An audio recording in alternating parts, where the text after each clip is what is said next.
On this episode of the Late Night Startup Show, we are on location with Jason MacDonald, a working actor, former restaurant owner, and founder of Drama Inc., an actor studio that offers a multitude of services to prepare actors for the big screen. But first, this episode is brought to you by RCR Video, a multifaceted Atlanta-based video production company creating compelling content to fast forward your business. Let's get into it.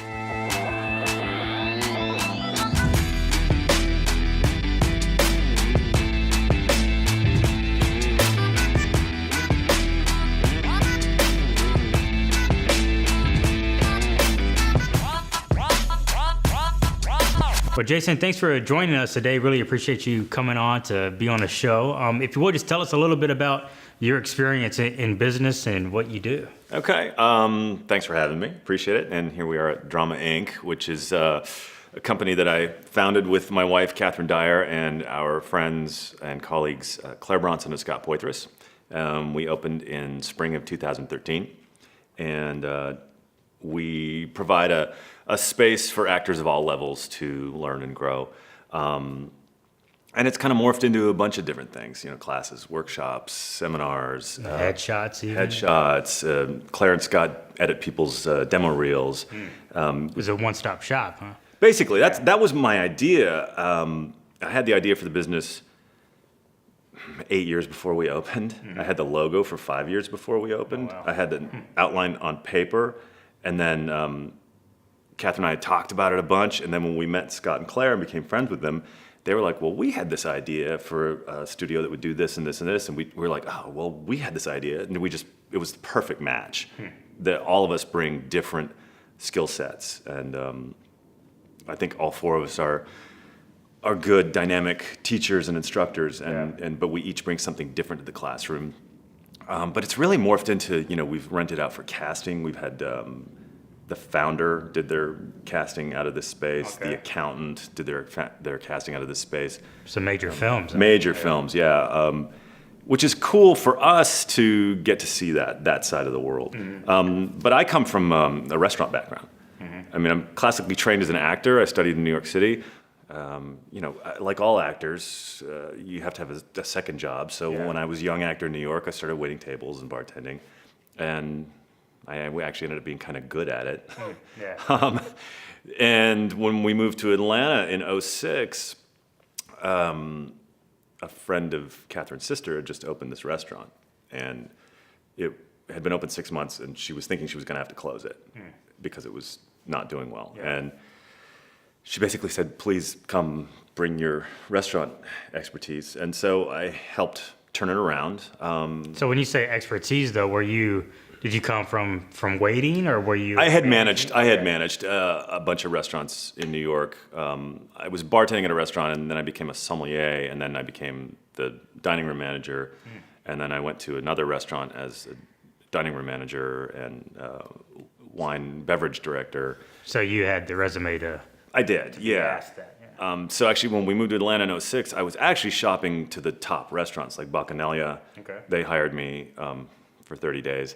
And but it was interesting because I was working at Stone Soup, the restaurant, during the day, and then I was working at Bacchanalia at night. And I just thought, well, I'll just, the Stone Soup, the breakfast restaurant will go away. But I actually found that I really loved it. And so the high-end restaurant went away. I was just like, I don't want to do this. I don't want to work in high-end food anymore. Yeah. I want to do this kind of community-based place that's really cool and easy. Not easy, but just a simpler way of service. And so I became the general manager, and then I bought in 2 years later. And what year was that? So 2006 I started, and then I bought 35% of the restaurant in 2008 or 2009, and then I bought another 15%. In 2010 or 11. Okay. So I was 50% owner for the last 3 years or so, 3 or 4 years, which definitely had its challenges. So how much were you involved in say, the growing and the marketing of making that restaurant what it became? Very, very involved. Okay. I mean, I was in charge of day-to-day operations, which is hiring and training, food purchasing, ordering, working with the kitchen manager and all of that. I ran the front of house, the service side of it. But I really ran everything with the help of a kitchen manager for the back of house, the kitchen. But yeah, as far as marketing, it was a small business, not a big budget for that kind of stuff. But we got really involved in the community. We got involved with Zoo Atlanta and with the neighborhood charter school, and the park was cleaning up. The community was very, very forward thinking and involved, and so they really supported locally owned restaurants and businesses. They were very much behind us. We really had the community. Once we got to a point where we were serving a product that I was proud of, I think the food was good and the service was good, and we got to that place, and then it just snowballed from there. Gotcha. So it sounds like there was a lot of excitement in the community and what was happening. So how much did that play into the success of Stone Soup and keeping that going? Yeah, it was huge, and having the community behind you, and because we interacted with the community so much with donations, and we would do events and festivals, and we were always getting our name. I'm big with Drama Inc. on branding and getting our name out there, and it's so important. Our logo, I have it on shirts and water bottles and coffee cups, and I just think it's on the front of your Jeep. On the front of my, I'm proud of it. I'm proud of what we did, and it's the same thing with Stone Soup. I was so proud of what we accomplished and the fact that we had built this restaurant, but that was also a community gathering place. It was a home for people. People came and ate and felt comfortable, and would they hang out for a couple of hours and just talk? Yeah, sometimes that was annoying, but Sunday brunch is like, I need the table. But even on that, it was like I could get to the point where I could go up to a regular customer and say, "Hey guys, I got a wait list. Do you mind, getting out of here now?" And they're like, "Oh yeah, of course." Oh wow. So you had that intimate level. Oh yeah.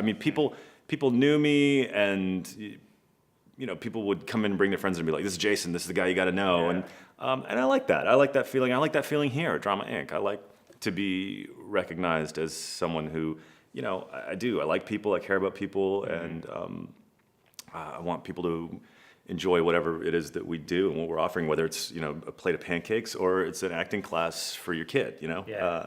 Well, and to kind of marry the two, I remember when we were filming there a few times for just a couple of fellow actors that had their web series and stuff, and we would shoot there at Stone Soup, and that was probably in the early stages of us knowing each other, and you were so just receptive to letting us take over the restaurant for a little bit, and coming in and filming, and we really appreciated your hospitality there. So I assume that you just have this born with ability to care about people, to care about the community. But what about the person that's a little more introverted, that is a little more in their shell, doesn't really carry conversation too well? I can relate to that in a sense, and it's a struggle in some areas, just communicating and having conversation and being that person who comes off as really caring about the people in the restaurant or in your acting studio. So what would you say to someone who's the person that isn't so extroverted to have this carry on conversation, to really, for that person on the opposite end of the table to say, that guy really cares? Interesting. My dad came to me when I was in theater school, when I was acting, and because I've done it since I was 12, 13 years old. And my dad worked in a steel plant his whole life. He started sweeping the floors, and he eventually became a branch manager. He worked his way up. The last of that generation that could get those jobs without a college degree, And he came to me at one point, and he's like, "Jace, you got this new job as branch manager, and I got to go and speak to a bunch of people, and I don't know how to do it. How do you do it? How do you reach out to them?" And I was like, you've got to find something that you relate to with those people, and whatever it is. And I said, for him, it's really important for you, if you're talking to 15 or 20 employees, just zone in on a couple of people that that you maybe have met before, and just connect with them. And I said, when you start connecting with people individually, it makes it much easier. People are so afraid of being in front of groups, and oh my God. But everyone has their foibles and their fears, and I think learning to connect with people is about, understanding that everyone has the same insecurities or issues or problems. We all carry that stuff with us. We all have our histories. They're all different, but at the core of it, we're just human beings, and we want to interact with people. We want to get to know people because that's what makes life so great. It's not about money. It's not. I mean, money's nice, but it's it's a byproduct. Yeah, I mean, the ability to connect with other human beings. We're really built that way. We're not built to be hermits in caves. Yeah. We're social animals, and I think it's the more you realize that, and that it happens in the classes here. At our first class of On Camera 1, we always have everyone come up and we interview them on camera. And you learn things about people because what do? We judge someone when we first see them. So when you say interview, you're asking them like... Tell us, we ask them the most random questions, like from what's your favorite ice cream flavor, where'd you grow up, do you have any pets, have you ever jumped out of a plane, can you change a spare tire? I mean... In an acting class, you would think you wouldn't get asked that in just an acting class. Well, it's the first class, so it's about just getting to know these people. Yeah. And we ask them to elaborate on the answers. So it's so interesting. People, because we judge people, right? People come in and we're like, okay, well, that guy looks like a nice, whatever, artistic guy. Yeah. And then we learn, oh, God, he was in the Marines and he was in Afghanistan. We had one class where there were 4 Iraq War veterans in the class of 15 people. It was like, are you kidding? So all of those things. And they probably never knew that about each other. Exactly. Yeah. And we assume so much about people when we meet them, but what I love to do is to just get beyond the surface and get to know people and get to understand what makes them click or tick. Because as an actor, that's what we do. We try to get inside the head of that character. Yeah. So if you're not interested in people and what makes them tick, then you're really not going to be an interesting actor because you're not trying to figure out something from someone else's perspective. Does that make sense? It makes sense. I think it's interesting that you put it that way because it kind of brings everything home. Like everything's really been parallel. You being an actor as a career, you being in the restaurant business as a career, now at Drama Inc. It's you just want to know people, want to know what people tick, and you have to have that in you to whether it's a restaurant, whether it being a mechanic, you have to really have that ability to understand people or just care for people. Yeah, I mean, there are people who are painfully shy, introverted. I mean, I was a shy kid.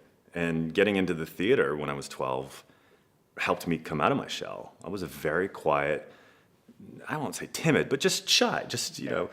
I was 6 foot when I was in the 8th grade, so I was awkward and gangly and just. Well, would you say that there's a direct correlation between, the shy person maybe not having as many selves in whatever industry they're in versus the more extroverted, outgoing person has better selves, they see more success. Is there a correlation there in your opinion? I mean, it depends on the business, but yeah, you have to be interested in people and be able to interact with people in most fields to get ahead. But it doesn't mean that everyone has to be the gung-ho salesman. Hey, buddy, come on, let's go. That kind of stuff is actually off-putting when people are putting on this false front of I'm the coolest guy in the world and come on, son, Kind of peacocking in a way. Yeah, I don't know that anyone likes that or believes. It seems disingenuous when people are like that. I just want real conversation. And if you're shy, if you're a little bit introverted, I mean, I think I have I'm able to, sense that in people. I'm very sensitive to people. And hey, so where are you from? Do you like dogs? Are you gonna see a picture of my dog? I mean. I start most conversations with dogs, so. Yeah, well, rightfully so. I know you are always rescuing and finding the dogs on the street and finding them new fosters and homes, and that's awesome. Yeah.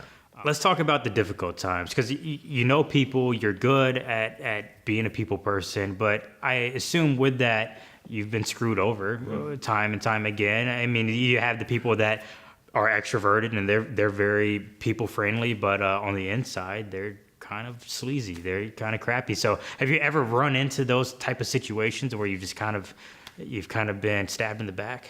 Yeah, it was interesting. The restaurant that I was a bartender and then became sommelier and then became dining room manager in New York, I worked there 3 or 4 years. A great place. But another restaurant kind of headhunted me and convinced me to come work for them. But they just did a weird thing with the pay, and it wasn't what they actually ended up doing for me. Wasn't what I was promised, and I didn't sign a contract or anything. So I got ensconced in there.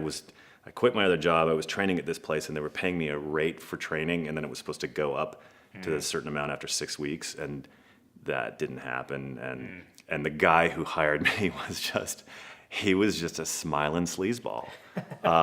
And he was racist, he was sexist, and I eventually, this is an interesting story, because it was, Catherine and I were having our 10th wedding anniversary. We lived in New York. We were going to renew our vows. We had people coming over, and I had arranged someone to cover a couple of my shifts. Yeah. Another manager was going to cover my shifts. And this guy who hired me, the general manager, he said, I can't do it. I can't let you have that day off. I can't. Wow. And I mean, And he knew it was your 10th. Yeah. Oh, He's wow. like, so sorry. He said, but Karen can't cover your shift. She's not qualified enough to do a Friday night or whatever it was. And I was like, okay. I went out. I called the owner. I said, are you in your office? And he's like, yeah. Or I asked his secretary, he's there. And she's like, yeah. I said, can I come over? And she's like, let me check.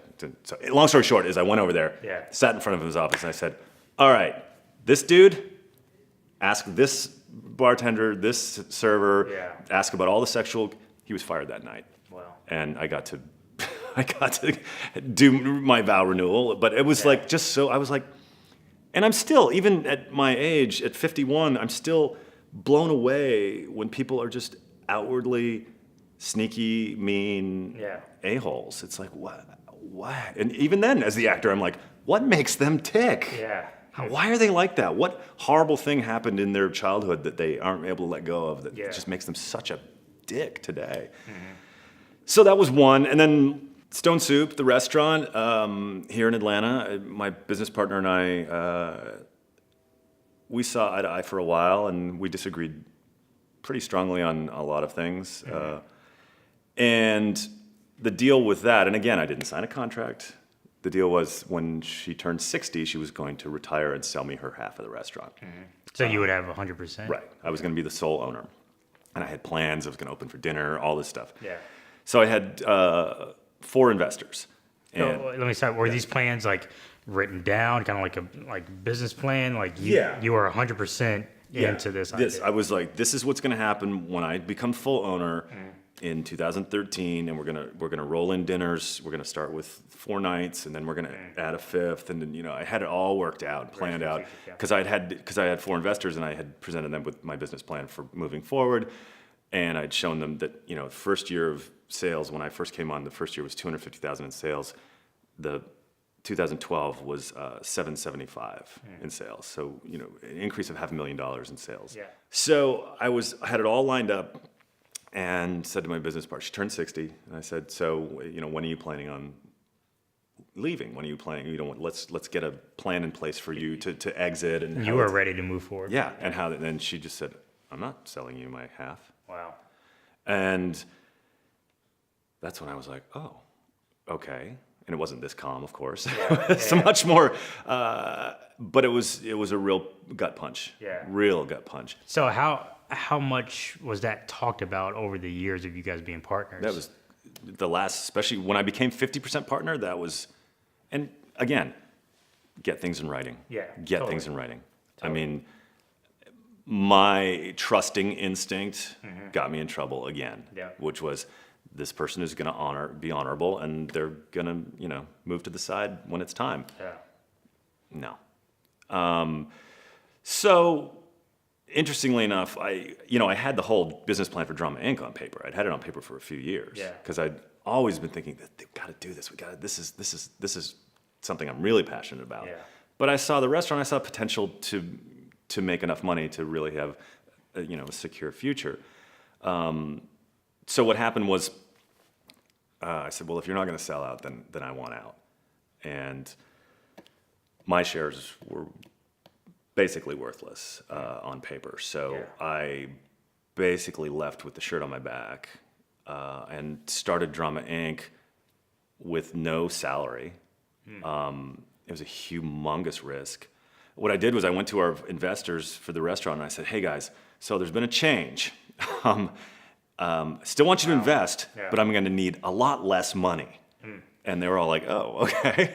So, and it's completely different business. Completely different. Yeah. But they were all friends of mine, and they understood, and they were Yeah. like, I showed them the business plan for this, for Drama Inc., and they all were like, okay, and they had a few questions, how do you do this, and how are you predicting that you're going to make this much income, and blah. They had asked smart questions, and I just, fudged and said, yeah, no, I got no. Yeah. I mean, some of it you don't know. It's the unknown. You're opening an acting studio. You're taking 1,000 square feet. You're launching, and it's just like a restaurant or any business. You don't know if anyone's going to come in the door. Yeah. You don't know. There's no guarantee. Yeah.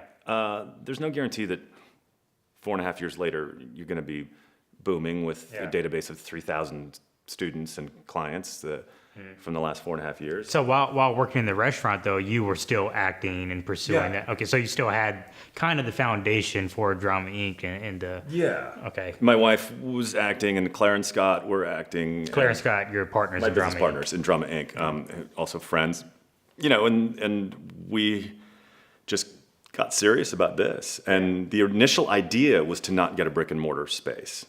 The three of them didn't want it. I was like, we have to get a brick and mortar space. Why was that? Just to not lay out the money. We looked at a few studios around town where we were just going to do a few workshops and classes to Kind of rent begin, that space. start it small, and I was like, no, all in. We rent a space. We just do a whole ream of classes, and once I explained it, I mean, they were all on board with it. I think there's still, even Catherine will say today, she was really trepidatious about renting the space. In retrospect, it wasn't really that expensive, but at the time, so I'm going to no salary, zero money, not sure what's going to come in, right? That fear, 401k, but I didn't have that at the restaurant either. So you left Stone Soup. That fell through. That was went bad and went sour. How much time passed between Stone Soup, you getting out of that, and going into Drama Inc.? My last day at Stone Soup was April 13th, 2013. Gee, I wonder why that's burned in my mind. And we opened here June 7th of 2013. Oh, wow. So a month and a half. Yeah, I mean, I think February of 2013 was when everything was starting to fall apart, and realizing she wasn't going to, because her birthday was in March, that she was turning 60, and that's when she was supposed to, that's when it all started to fall apart. And then, I was like, let's go full guns with this. Yeah. So when did you realize that she was 100% not going to get out and give you the shares? When she said, I'm not going to sell you my shares. Well, what was that? What was that feeling though? Like, I imagine I was dumbfounded. Probably wanted to sling a broom or something. Like, I mean, that's incredibly difficult to hear and to deal with when that's been your plan all along. You poured in time to have this game plan together, to present it to investors, to expand the restaurant. You've been bought into it for several years at that point. You've helped it grow. How did you adjust? How did you take that and very quickly say, all right, well, Drama Inc.? Like, how did you adjust? It's interesting because Catherine, my wife, has always said that my former business partner dangled the carrot of full ownership in front of my nose for years as a way to keep me there, and then just pulled it out at the last minute. She never had any intention of selling me her shares. It was just a way to keep me more invested. I mean, it was a 7-day-a-week job. Yeah. And even when I would do acting gigs, I remember being on set once for a TV movie and my phone blowing up about 16-ounce soup cups. I was like, where are the 16-ounce soup cups? We have a case of lids, but not the cups. And I'm like, guys. So you were a 50-50 owner, but you were really running it. Oh yeah. I was day-to-day operations, and there are no days off. Yeah. I mean, so I was there 7 years. And I averaged 1 day off a week for 7 years.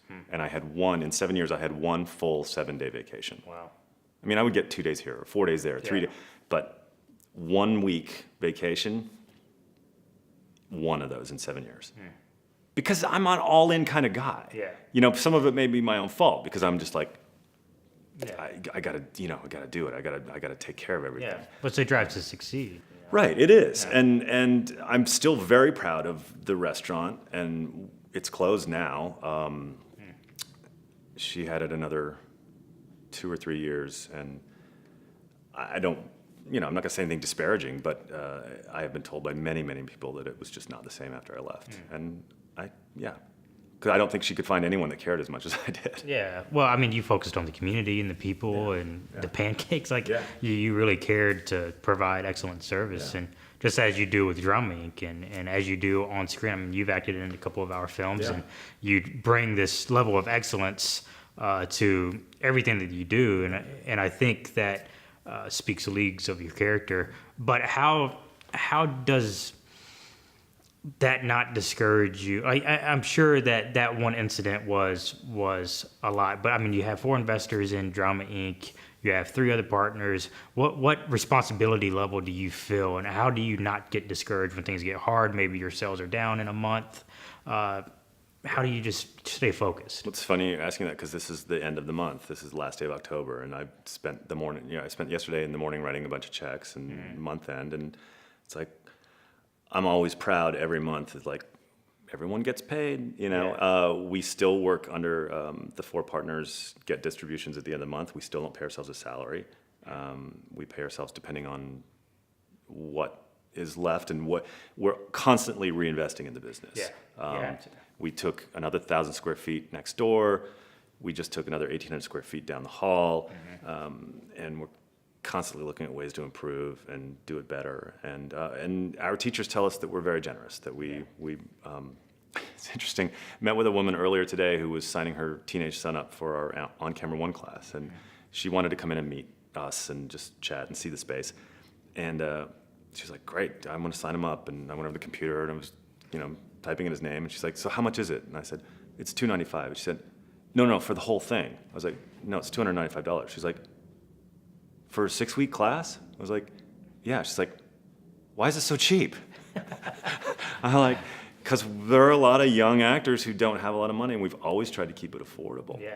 I've never tried to take advantage of people.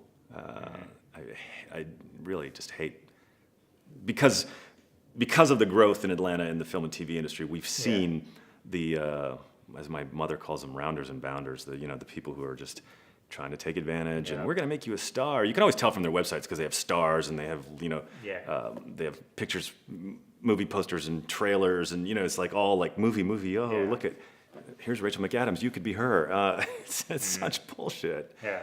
So there's a lot of noise in There the is. Atlanta industry now. So how do you break out of that? I mean, is it just sticking to people, caring about the people first? I mean, it seems like that's the recurring theme in our conversation, but where is it? What's practical? How do you stay practical in that? Okay, so we learned early on that with Drama Inc. that not everyone wants a serious acting. So we give people a range, right? Yeah. You can do a 6-month intensive technique, class, which I recommend.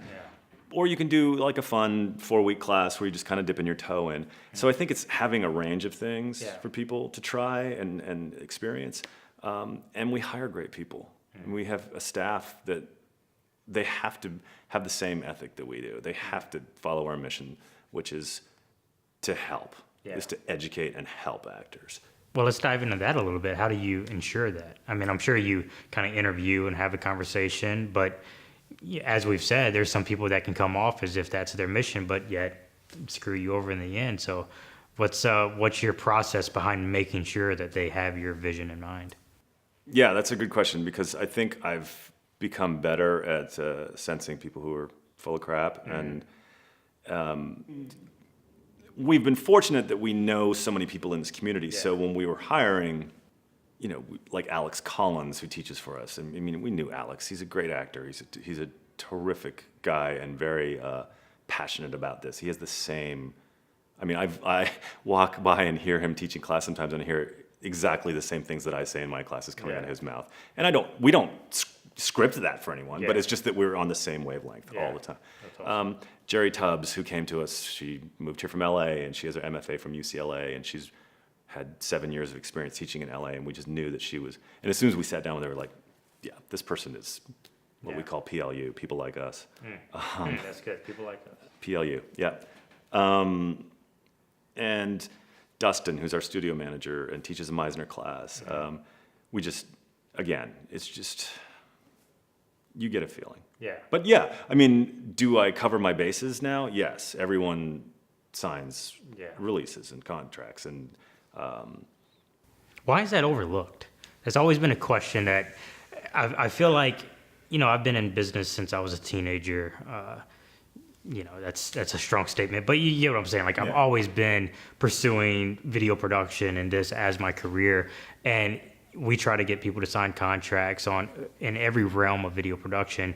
And I think that's a super important thing to do in business, is to sign contracts. And why does it have just this negative vibe? I think the thing with small businesses, and small business is, hey, you're like us. Come on, we're just putting this all together, and we're not like the big corporate guys. We don't need you to sign all these legal documents. I think there's that feeling for some people. Yeah.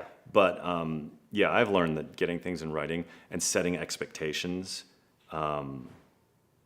clearly from the start. Yeah. And I learned that in the restaurant business. When you hire someone, you give them a sheet of paper that has the job description, the policies, and then they sign another piece of paper that says, I've read and understood, so that you can always come back and go, look at right here. Yeah. You said you understood that you were supposed to work 4 or 5 a.m. shifts a week. And small businesses tend to, it's like, that stuff is, we'll get to that later. Yeah. But, I've learned that it's important. It's important to lay out what's expected. Exactly. And what everyone's job is and what they're going to do. I mean, in the most literal sense, it gets you on the same page with you and the other person. That's why I've never understood why contracts are just seen as this negative thing among small businesses. Because if there was ever the most practical way to get on the same page with somebody is to write it down, and each person reads it, and each person signs it like, okay, we are literally on the same page. And one of the big things with small businesses and what hurts their success is communication amongst,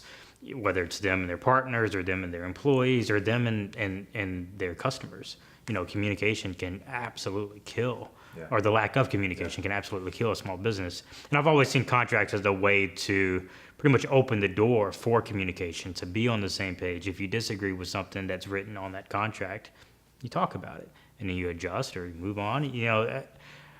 All that to say, I don't understand why contracts get seen as this bad thing.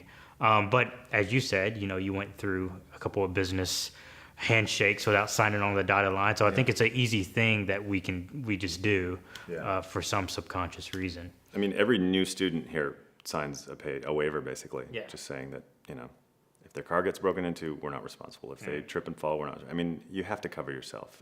And I'm not crazy about that. I'm not crazy about saying, here, sign that. But on the other hand, you got to protect what you've built. And, I mean, one incident could completely shut you down. And that's the last thing you want to happen after pouring 7 or 8 years into having the business plan, in the back of your mind. Yeah. So that's just a way to cover your bases, like you said. Yeah, it's important. And I think, in retrospect, if I hadn't, I'm glad the way things turned out, because I'm glad that although in my mind, I was like, I'll take over the restaurant, hire kick-ass people, get it up humming and running, and then I can go do this. My ultimate vision was that down the road, Drama Inc. would happen even while I owned the restaurant. I could have 2 sources of revenue. But in the end, I'm really glad that it worked out this way, that I'm not selling pancakes 7 days a week. As much as I loved, like I said earlier, the community side of it, the interaction with the people, even the staff, for the most part. Even the couple of people I bailed out of jail at 5 o'clock in the morning that worked for me. There's always adventures. I'm glad that this is what happened. That out of that, what was bad at the time, I was able to just turn it quickly and not. What else was I going to do? Quit and go manage someone else's restaurant and wallow in my self-pity? Oh, I almost owned a restaurant. That's not my way. It's like, okay, what's next? Let's move. Let's go. And I think you have to have that. And I wouldn't consider myself an aggressive person, but driven. Definitely driven. Is that just natural, you think? Or is there someone that, time and time again has gotten knocked down and they get unmotivated and they're not determined anymore? Can that person become driven? What makes that switch? Yeah, they have to find something they're passionate about. if you're being led by the almighty dollar only, or some other reason that isn't about what's in here, chances are you're not gonna have that success. Yeah. If you don't feel it in here, if it's not a passion, it's like, this is what I want to do, you know? And I am so fulfilled here with that, you know? There's so much, you know, I don't know why. Some people do the acting, teaching thing for ego, and yeah, I mean, there's some ego involved. I mean, I certainly want to be thought of as the best, you know, or one of the best. That makes me feel good that we are respected in this market, and that comes with being driven. You want to be the best. It's interesting because at the restaurant, someone wrote a really bad Yelp review, and I responded to it because as I did, it was another thing my partner hated when I responded to Yelp reviews. But I was like, no, let me nip this in the bud. And I said to this woman, I said, do you think I wake up at 5 a.m. with the intention to come and make bad food and bad experiences for people? Do you think that's what motivates me in the morning? To make your eggs extra runny when you wanted them over medium? That's not what I live for. I live to give you what you want, to have you have a great experience. That's my desire every day. And to get to live that, to get to be able to go to a place where I get to say, hey, let me, you know, show you how to do this. Let me let you experience this for the first time. Whether it's an improv class or it's, hey, have you tried our blueberry pancakes? I mean, I want to share with people and the things I'm passionate about. So. What I'm learning through these episodes is that a lot of this stuff does sound cliche, like focusing on the people, caring about the people. But for some reason, there is a great divide amongst those people who actually care about the people and those who are in business and don't care about, you know, the people under them or around them. And it doesn't mean that those people aren't going to be successful in a financial way. I mean, we see it all over the place. There's, you know, awful business owners who pay their employees crap wage, and they, you know, they're very successful in the monetary sense. But are they fulfilled? I don't know. I can't answer for them. But I want to do something that's fulfilling. I want to do something that's rewarding. I want to do something that makes me excited to get up in the morning. So just real quick, what's, in your definition, the difference between being successful and being fulfilled? Fulfilled is going home at the end of the day and going, that was great, and I can't wait to do it again tomorrow, right? Success is, I think you're standing in the community, how people view you. You know, it's dollars and cents at the end of the day. I mean, are we able to pay our staff? Are we able to pay ourselves? Are we able to keep the doors open? And are we providing a great product? That's success, if all of those things are happening. It sounds like success in a way is determined by everyone else that's looking at us versus being fulfilled is determined by us when we look in the mirror. Exactly. That's awesome. Well, I just want to give people a way to find you. I know, you know, Drama Inc. or Jason MacDonald himself. Let's tag it up in DramaInc.net. I'm Jason MacDonald. It's Jason at DramaInc.net. So if anyone wants to reach out and ask me any questions about blueberry pancakes, I have the answers. That's awesome. Well, thank you so much for being on the show. Really appreciate it. And guys, if you know anyone who wants to be on the show or be featured, if you have any questions for Jason, I'm sure he'll be pleased to answer those for you. Just hit us up at contact@thelatenightstartup.com. And once again, thanks for watching.